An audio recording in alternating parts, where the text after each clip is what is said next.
بسم اللہ الرحمن الرحیم۔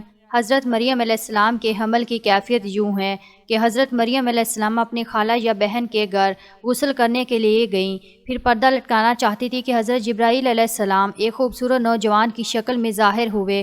حضرت مریم علیہ السلام نے دیکھا کہ یہ نامحرم میری طرف متوجہ ہے، تو حضرت مریم علیہ السلام نے اس سے فرمایا، میں پناہ مانگتی ہوں تم سے ساتھ اللہ کے، اگر تو پرہیزگار ہے۔ حضرت جبرائیل علیہ السلام نے کہا، میں وہ شخص نہیں ہوں کہ تو جس سے ڈرے، میں اللہ کا فرشتہ ہوں، تجھ کو پاکیزہ لڑکا بخشنے آیا ہوں، جس کو قرآن پاک نے یوں بیان فرمایا ہے۔ ترجمہ: فرشتوں نے کہا، اے مریم، اللہ تعالیٰ تمہیں خوشخبری دیتے ہیں اپنی طرف سے ایک کلمے کی، اس کا نام مسیح عیسیٰ بن مریم ہوگا، وہ دنیا اور آخرت میں مرتبے والا ہوگا اور اللہ کے قریبی بندوں میں سے ہوگا، لوگوں سے باتیں کرے گا جب جھولے میں ہوگا اور جب پوری عمر کا ہوگا وہ نیک بندوں میں سے ہوگا۔ حضرت مریم علیہ السلام نے جواب دیا، میرا بیٹا کیسے ہوگا کہ مجھے کسی بشر نے ہاتھ نہیں لگایا اور میں بدکار عورت بھی نہیں ہوں۔ حضرت جبرائیل علیہ السلام نے کہا، تیرا کہنا صحیح ہے، لیکن تیرے اللہ نے فرمایا ہے کہ میرے لیے بغیر باپ کے بیٹا دینا آسان ہے، جس کو قرآن پاک نے اس طرح بیان فرمایا ہے۔ ترجمہ: مریم نے کہا، اے میرے پیارے رب، میرے یہاں لڑکا کیسے ہوگا جب کسی مرد نے مجھے ہاتھ تک نہیں لگایا ہے؟ اللہ تعالیٰ نے فرمایا، اسی طرح پیدا کرتا ہوں جو چاہتا ہوں۔ جب وہ کسی کام کا فیصلہ کر لیتا ہے تو اس کو کہتا ہے ہو جا، بس وہ ہو جاتا ہے۔ بی بی مریم علیہ السلام کو اسی طرح اتنی بڑی بشارت دی گئی کہ وہ نبی ہوگا، بنی اسرائیل اور توریت اور انجیل کا عالم ہوگا، وہ بڑے معجزوں والا ہوگا، جس کو قرآن پاک نے یوں بیان فرمایا ہے۔ ترجمہ: اور اللہ اس کو کتاب اور حکمت، توریت اور انجیل سکھائے گا اور وہ رسول ہوں گے بنی اسرائیل کی طرف۔ حضرت عیسیٰ علیہ السلام کی پیدائش۔ غرض یہ کہ تمام بشارتوں کے بعد حضرت جبرائیل علیہ السلام نے حضرت مریم علیہ السلام کے گریبان میں روح مبارک کو پھونک دیا، جس سے فی الفور حمل ہو۔ حضرت مریم علیہ السلام فرمایا کرتی کہ دوران حمل تنہائی میں حضرت عیسیٰ علیہ السلام مجھ سے باتیں کرتے تھے اور مجمع میں خدا کی تسبیح بیان کرتے تھے، حالانکہ آپ علیہ السلام ابھی پیٹ میں تھے۔ حضرت مریم علیہ السلام اور آپ کی خالہ صہبا جب آپس میں ملاقات کرتی تھی تو ایسا معلوم ہوتا تھا کہ خالہ کے پیٹ کا بچہ یعنی حضرت یحییٰ علیہ السلام بانجی کے بچے یعنی حضرت عیسیٰ علیہ السلام کی طرف جھکتا ہے، یعنی سلام کرتا ہے۔ ابن کثیر: یوسف نجار جو بی بی مریم علیہ السلام کے ماموں کا بیٹا تھا، وہ بیت المقدس میں عبادت کرتا رہتا تھا اور کبھی کبھی حضرت مریم علیہ السلام کو خالہ کے پاس پہنچاتا تھا۔ جب حمل کی حالت سے آگاہ ہوا تو اس نے بھی تحقیقات کی تو حضرت مریم علیہ السلام نے تمام واقعہ بیان کر دیا۔ جب ولادت کا وقت آ گیا تو حضرت مریم علیہ السلام کو قدرتی ندا ہوئی کہ اس شہر سے باہر چلی جاؤ، اگر تیری قوم تجھ کو اس کے واضح پر دیکھے گی تو تجھ کو اور تیرے فرزند کو قتل کر ڈالے گی۔ حضرت مریم علیہ السلام با یوسف نجار بیت المقدس سے روانہ ہو گئی۔ حضرت جبرائیل علیہ السلام ان کی راہ پر تھے۔ جب 2 فرسنگ راہ قطع کی تو بیت اللہ میں پہنچے۔ تفسیر حقانی میں ہے کہ ایک پرانا مکان تھا جس میں خشک کھجور کا ایک درخت تھا، جسے ٹیک لگایا، پھر بغیر تکلیف کے حضرت عیسیٰ علیہ السلام پیدا ہوئے۔ اس وقت حضرت مریم علیہ السلام نے عرض کیا کہ اے کاش میں اس حال سے پہلے ہی مر جاتی۔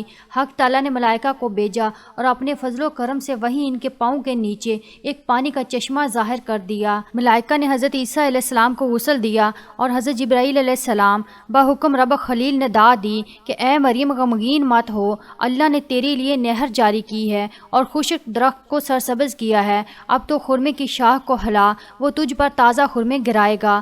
حضرت مریم علیہ السلام نے کہا، اگر لوگ مجھ سے پوچھیں کہ یہ بچہ کہاں سے لائی ہے تو میں کیا جواب دوں گی؟ حضرت جبرائیل علیہ السلام نے کہا، اگر تو کسی کو دیکھے تو اشارے سے کہہ دینا کہ میں نے خدا کے لیے روزہ نظر کیا ہے کہ کسی بنی آدم سے بات نہ کروں گی۔ اس زمانے میں کھانے اور پینے کے علاوہ باتوں سے بھی روزہ ہوتا تھا۔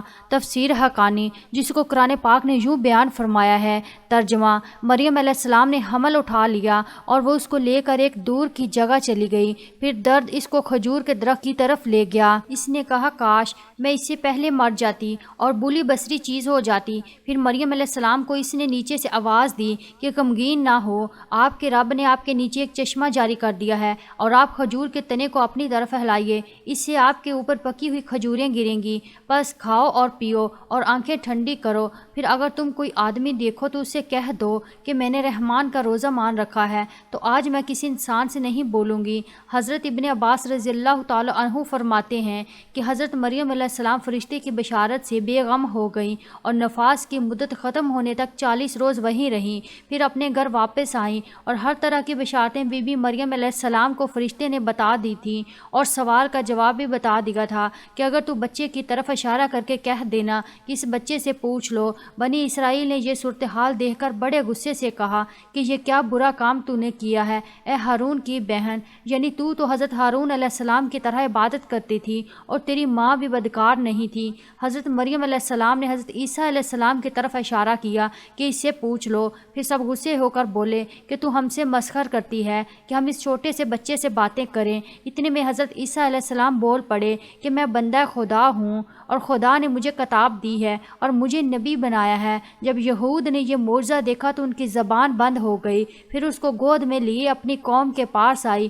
لوگوں نے کہا اے مریم تم نے تو بڑا طوفان کر ڈالا، اے ہارون کی بہن نہ تمہارا باپ کوئی برا آدمی تھا اور نہ تمہاری ماں بدکار تھی۔ پھر مریم علیہ السلام نے اس بچے کی طرف اشارہ کیا۔ لوگوں نے کہا کہ ہم اس سے کیسے بات کریں گے جو کہ گود میں بچہ ہے؟ بچہ بولا میں اللہ کا بندہ ہوں جس نے مجھے کتاب دی اور مجھ کو نبی بنایا۔ معرف القرآن میں ہے کہ جس وقت خاندان کے لوگوں نے حضرت مریم علیہ السلام کو ملامت کرنا شروع کر دیا تو حضرت عیسیٰ علیہ السلام اس وقت دودھ پی رہے تھے۔ جب انہوں نے یہ سنا تو دودھ چھوڑ دیا اور اپنی بائیں کورٹ پر سہارا لے کر ان کی طرف متوجہ ہوئے اور انگشت شہادت سے اشارہ کرتے ہوئے کہا میں خدا کا بندہ ہوں۔ اس سے پہلے ہی لفظ میں حضرت عیسیٰ علیہ السلام نے اس غلط فہمی کو دور کر دیا کہ اگرچہ میری پیدائش ایک معجزانہ انداز سے ہوئی ہے مگر میں خدا کا بندہ ہوں تاکہ لوگ میری پرستش میں مبتلا نہ ہو جائیں۔ ان الفاظ میں حضرت عیسیٰ علیہ السلام نے اپنی شیر خوارگی کے زمانے میں اللہ کی طرف سے نبوت اور کتاب ملنے کی خبر دی۔